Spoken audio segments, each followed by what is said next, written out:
fifaliana lehibe ho ahy ho anay ny manolotra ny araba ho anareo rehetra zay efa iopotitra fahita lavitra amty androany ity. Arabaina ianareo ary irarina soa mba ahita fandresena hatrany amty taona 2024 zay efa diavitsika ity. Raha milaza hoe mahita fandresena ianareo amty taona ity dia to milaza sady zany fa efa ao anatin'ny ady ianao am'izao ora izao, am'izao volana diavitsika izao, am'izao taona 2024 izao. Riavana, ripiany malala. Misy tokoa ny ady am'izao vaninandro misy atsika izao. Ary arakaraky ny andehanan'ny andro, ny volana, ny taona, dia miamafy sy miamafy zany ady atretsika zanak'olombelona izany. Ahoana ny baiboly teny efa nampitorean'Andriamanitra fanahy masina ny apôstôly ity teny ity. Ao amy Timoty 2:7-8. Arao tsara nge voasoratra dia zao ny tenin'ny Paoly araky ny fanomezana meny fanahy masina azy. Aoko fantatrareo fa any aparany any de isy andro maory. Amin'ny dika teny diema de zao ny voasoratra hoe aoko fantatrareo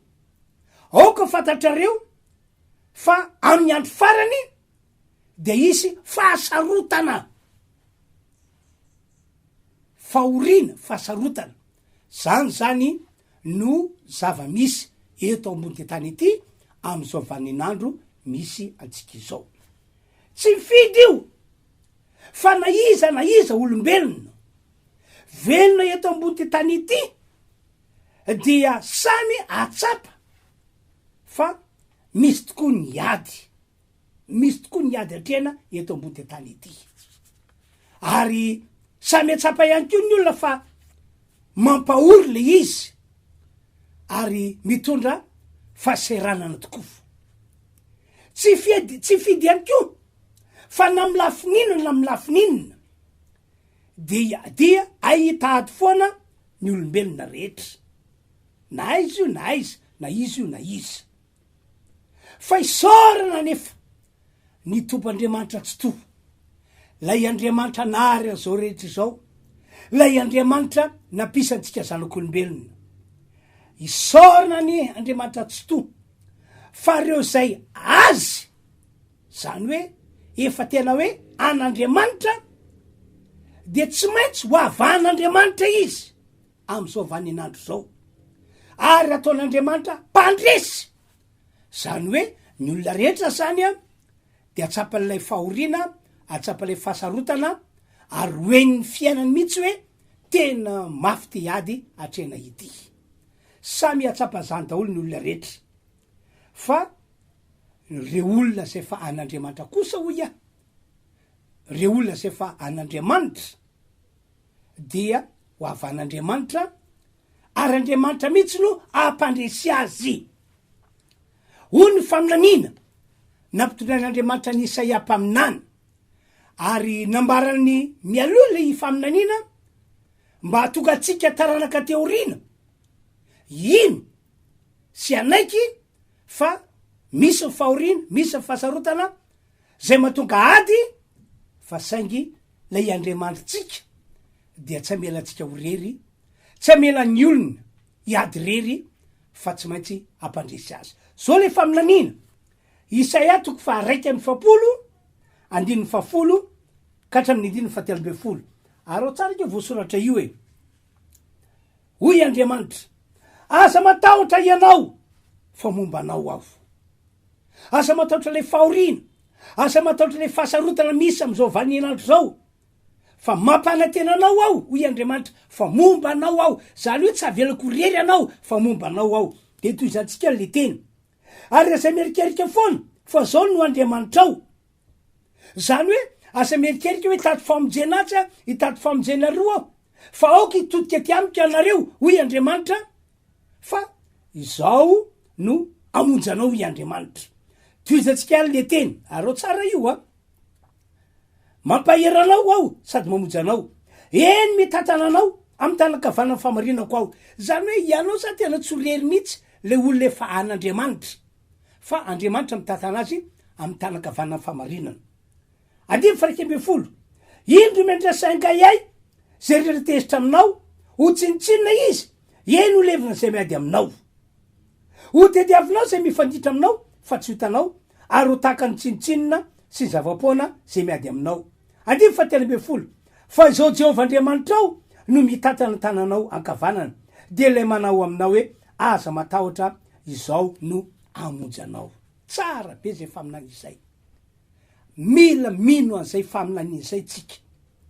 mba afan'Andriamanitra mitrajetra io fianantsika de mbola nanamafy ihany ko fanay masina tamin'ny alala Paoly apôstôly de zao no tena fanay masina Paoly soratra ao anatin'ny epistilinao iteteny ity mba ho an'ny mpino rehetra sy ny taranaka rehetra mifandimby sokaafika baiboly ao amy Korintiana voalohany ao toko fa dimy amby folo andimy fa fito amby diapolo mbola ivoasoratra io ihany hoy Paoly isaorany Andriamanitra tena misaotra an'Andriamanitra isika fa izy de manome fandresena atsika amin'ny alalany Jesosy Kristy tompontsika Andriamanitra zany de zay anavaka atsika izy ary amoaka atsika ho mpandresy ara-paky teny ohatra raha ity entiko milaza fa Andriamanitra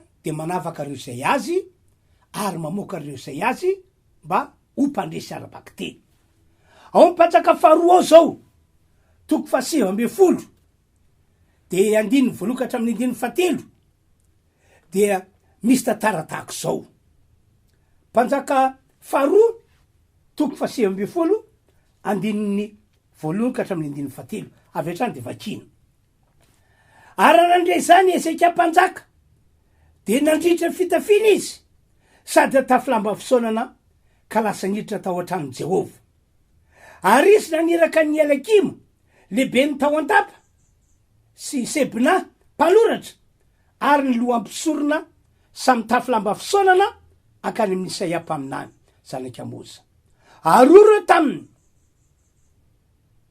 zao no lasain'ny Ezeka andro fahoriana sy famaizana ary fahafambaraka ity andro ity fa mbio mpiterana ny zaza nefa tsy misery iterana azy zany hoe tamin'ny fotoanandro nitondran'ny Ezeka ny vahoaka Joda de natsapa ady tena faratapony tena hoe fara zay mafy izy ka natonga ny Ezeka nanohatra le ady toy ny vehivavy ray iteraka nefa tsy manana hery tsy manana tanjaka amoana le zaza azo antoka zany fa mety ho sepitra ao akibo le zaza satria tary fivoaka ary na de miaindehibe azy azo antoka fa mety ho foaty tantaky zany no fatsapan'ny Ezeka nylay olana lay ady goavana zay natrehany tam'izao fotoana zany de ino ho ianao nataony Ezeka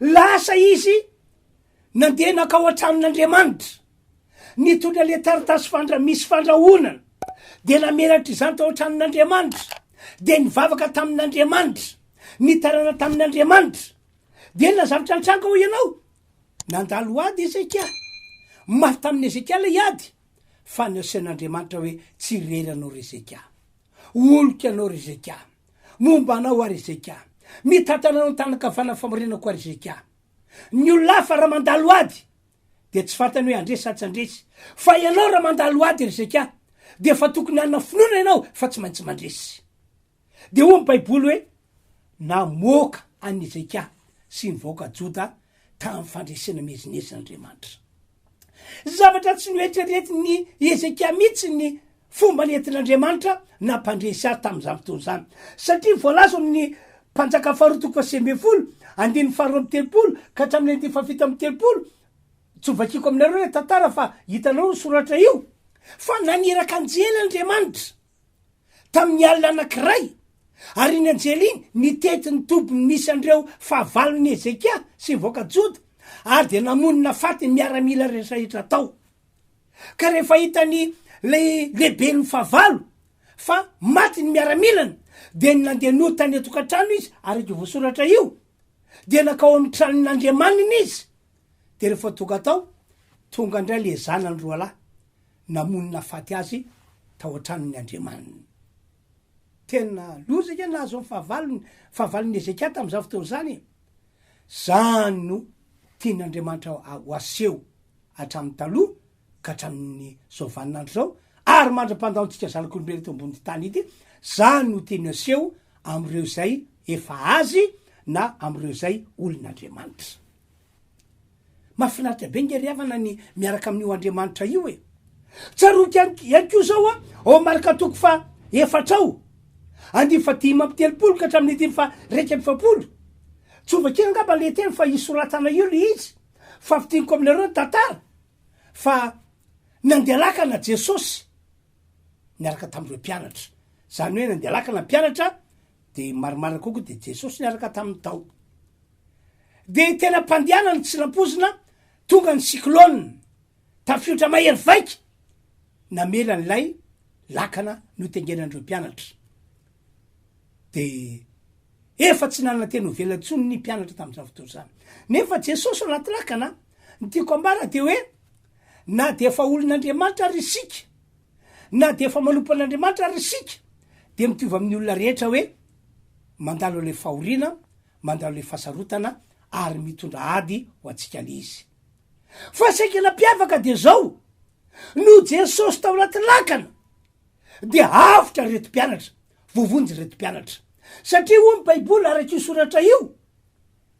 nitsangana Jesosy de no teneny mafy ny rivotra sy ny rahamasina ho Jesosy tamin'izany mangina metsara de nitsaratra ny tafiotra toy ny rahamasina ary de tsara ny andro te voagaka sy talanjona mpianatra hoe tena manana Jesosy isika fa iza tokoa moa io lehilahy io fa na de nyrivotra sy ny rahamasina za manaiky azy zavaboarin'Andriamanitra manaiky azy tsy tena mbola fantantsara matsy Jesosy tamin'izany zay ny natoka azy namelaka fantaniana hoe fa iza mariny moa ty lehilahy ity fa nyrivotra sy ny rahamasina aza manaiky azy ka ina moa tena tiako mafisina amitsika ny tiako mafisina de zao raha ohatra ka hifan'Andriamanitra ianao de tsisy tokony atahoranao ny am'izay fahoriana sy fahasarotana misy eto ambony tany ity zay tsy maintsy iseho eo alohany ny sambatan'olona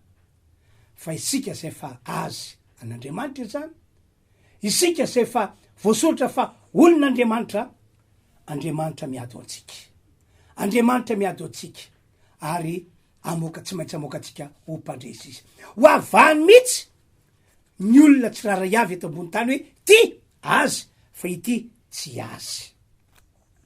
Riavana ianareo zay mahita sy mandre am'izao fotoana zao matsapa ve ianareo fa efa mandalo fahasarotana sahady am'izao fiandohan'ny taona vaovao 2024 zao de ho iaho aminareo aza kivy aza mitanondrika tompoko aza matahotra ihany ko aza mamoy fo fa raha tena an'Andriamanitra ianao dia tsy amelana ho rery mihitsy Andriamanitra tsy amelana ho rery Andriamanitra zany no ambaran'ity baiboly etetanako ity tsy amelana ho rery Andriamanitra fa tsy maintsy amonjy anao izy ka ny solution lehibe indrindra zany sady voalohany de ity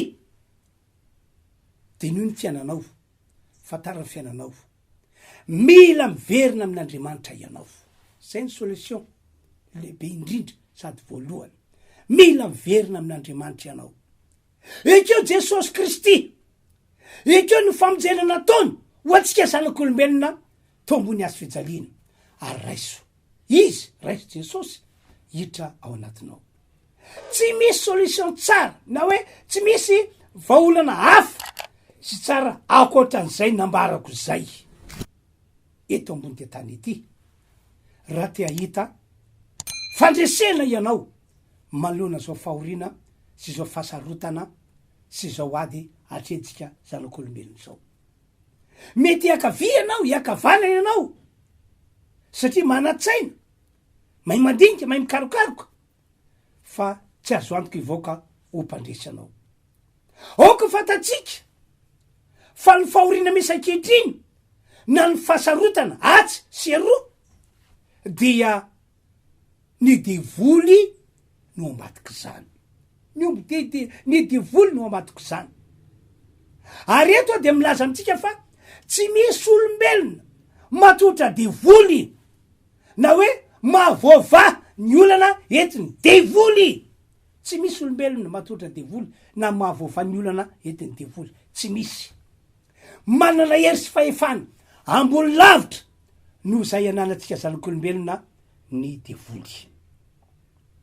Fa ny olona zay miverina amin'Andriamanitra ihany, zany ny olona ho ataon'Andriamanitra miavaka. Araka ny teny nataon'i Jesosy dia natao anaiky ny fahefana ananany olona zay efa miverina amin'Andriamanitra amin'ny alalana fonona Jesosy ny devoly rehetra na inona karazana. Tsaroko ny témoignage nataondreo 70 lahy tamin'ny fotoanandro nandalovan'i Jesosy taty ambony tany. Rehefa nandeha nanao asin'Andriamanitra tany reto 70 lahy de gaga sy talanjona. Fa le fanaratsy zay hitan'zareo hoe nanana ny heriny fahiny lasa nanaiky andreto 70 lahy reto no izy no zareo efa manana Jesosy. Nanaiky andreto 70 lahy reto ny fanaratsy no inona no le fahefana zay fa nananan'izy ireo amin'ny anaran'i Jesosy. Andao de vakitsika ny voalaza ato amin'ny liko 10 hoe liko 10 de zao mihitsy ny témoignage nataon'izy ireo. Liko 10 de vakitsika ny 7:10. Ary ny 70 lahy niverina tamin'ny fifaliana tena faly tsy misy toy zany ka nanao hoe tompo na de ny démoniaza de manaiky anay noho ny anaranao. Zany hoe rehefa manana Jesosy ao anatinao ianao de afaka mampiasa n'izay anarany zay hoe amin'ny anaran'i Jesosy. Fa anarany misy fahefana ny anaran'i Jesosy. Zay natoka 70 lahy gaga sy talanjona. De eo amin'ny 120 de zao mihitsy ny teny nataon'i Jesosy. Ino rehefa nomeko fahefana nitsaka menarana sy maingoka sy andresin'ny rehetra nana fahavalo ianareo. Fa kio soratra io ka tsisa mpaninona anareo akory. Efa nomeko anareo Jesosy lay hery lay fahefana entina manitsaka maingoka sy menarana, entina mandresy ny rehetra nana fahavalo, entina manorotoro ny devoly. Efa nomeko anareo zany. Ary tsisa mpaninona anareo ny fampiasana zany anarany zany. Riavana malala. Tianao ny tompandriamanitra. Am'izao taona 720 zao. Tian'Andriamanitra ho avahana ianao. Ary tian'Andriamanitra voaka ho mpandresy ianao. Vitan'Andriamanitra ny manavaka anao sy ny mamoaka anao mpandresy malona ny olana io. Fa ny solution voalohany ia de mila miverina amin'Andriamanitra ianao. Mila manaiky Jesosy Kristy ho tompo reo mpamonjy anao ianao. Ary mila manana azy ao anaty. Aza mieritreritra anao hoe amaolana atsy na amaolany roa. Tsy de hoe misy maratsy an'izay fa voafetra ihany ny vaolana azy no avatsy na azy no veroa. Fa rehefa Andriamanitra kosa mitrantseritra de tsy takatra ny saina. Tena arabaky teny. Avoaka n'Andriamanitra ho mpandresy anao. Avoaka n'Andriamanitra ho mpandresy anao. Mety ho ianao impossible ny voaka ho mpandresy malona ty problème lehibe ty satria zao ny atony. Hoy ianao. Ianao mieritreritra an'izany. Fa amin'Andriamanitra zavatra rehetra dia possible avokoa. Ny vaolana faharoa na solution faharoa de mila manana finoana ianao. Efa teny ambarako aminareo matetika ty teny ity. Hebreo 1:9. Fa raha tsy amin'ny finoana de tsy misy azo atao azahoana sitraka amin'Andriamanitra. fa zay miverina amin'Andriamanitra, zay manatona an'Andriamanitra, zay mitady an'Andriamanitra, de tsy maintsy mino fa misy izy, tsy maintsy mino fa misy izy, ary tsy maintsy mino fa mpamalisoa zay rehetra mitady azy io Andriamanitra io. Tantarain'ny baiboly zao fa tao amy Davida le lehilahy niady tamy Goliata ny finoana, de ny finoana ny andresy hoe izy de afaka ny andresy amy Goliata. Nanana finoana izy satria fatany tsara fa momba azy Andriamanitra, miaraka amin'ny Andriamanitra. Zany no antony nahatonga ny Davida tsy nisalasala ny teny aty teny ity tamy pasahina teo anatreny Goliata.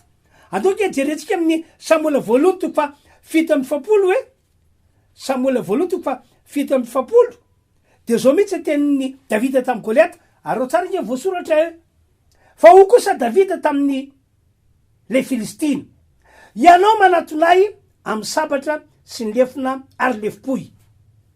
Zany hoe manatonay ianao amin'ny alalandre fitaovam-piadiana eny an-tananao reny, zay verinao fa fitaovam-piadiana ary fomba ary tsara indrindra. De ho Davida, fa zao kosa manatona anao amin'ny anaran'i Jehova tompony maro, Andriamanitra miaramila ny Israely, zay fa noekenao. Zao izy raha manatona anao tsy amin'ny herin'ny tenako fa amin'ny anaran'ny le tompo Andriamanitra tsy tofo.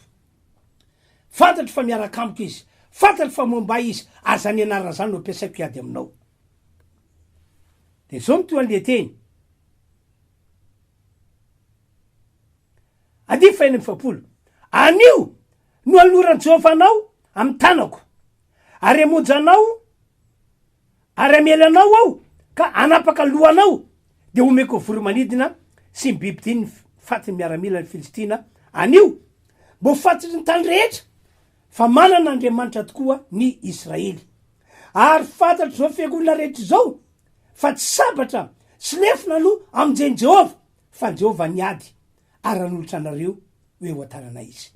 Tao amy Davida zany finoana ka natoka azy teny anio, tsy hoe rapitsy na afaka pitsy fa anio Andriamanitra no anolotray, anolotra anao hoe ho atanako, ary vonoko anao, ho tapako ny lohanao, de ho fantatrareo fa miaraka aminay Andriamanitray, ary fantatro fiangonana zao fa tsy fitaovana toy ny sabatra ny lefina lefipoy no amonjena anay manoloana ny ady, fa Andriamanitra mihitsy no mamonjy anay manoloana ny ady. De noho ny finoana nananan'i Davida, de inona voasoratra? Resy teo alohan'ny Davida Goliata ary maty ny tanteraka. Riavanao, ekena fa efa ao anatin'ny ady ianao am'izao ora izao, am'ty volana ity, am'izao taona izao.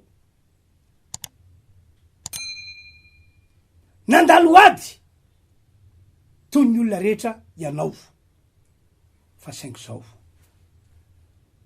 ny olona manana an Jesosy, ny olona manana an Jesosy ihany, zany hoe ry olona efa niverina tamin'Andriamanitra ihany, de natao hiavaka, natao hanana fiainana vaovao, ary natao handresy arabaky teny, ary vetivety no amonjeny Andriamanitra anao ry havana raha miverina amin'Andriamanitra ianao, tena vetivety. Am'izao famaranana zao dia hivavaka ho anao aho, zay ny fanampiako anao, akoatra le toroteny le fanentanana teo, hivavaka ho anao aho, deo iara hivavaka isika, mba mangy anao Andriamanitra, ka raha hiverina amin'Andriamanitra ianao amin'ny alalan'ny finoana Jesosy, de zao vavaka ataoko zao anakery, ahafan'Andriamanitra mamoaka anao ho mpandresy manoloana ny ady io. Tsy takatra sainao hoe amin'ny fomba ahoana no voanao am'le ady, fa ny azo antoka ianao tonga mpandresy. Aondreo lohanao, raha afaka mandoaly telo de mandoaly, ary raha marary anao de apetrao amin'ny faritra misy marary anao tanana, fa ny vavaka ataoko anao androany de hoe inon'Andriamanitra valiny, ary hoasehon'Andriamanitra aminao ny tena mahandriamanitra tsy to azy, hivavaka tsika. Andriamanitra ô, lehibe sy tena lehibe ianao, tsy nisy natohatra ny olonao tany aloha tany, satria nomba andreo olonao ianao, ary hatram'izao vanenanitrao tsy misy matohatra ny olonao zany, satria momba ny olonao ianao no Jesosy Kristy zay fatao anatinay. Misaotra ny amin'ny herin'ny fanenao masina mampaheranay mba hitoetra ny finoana sy hitoetra ny fatokinanao Andriamanitra.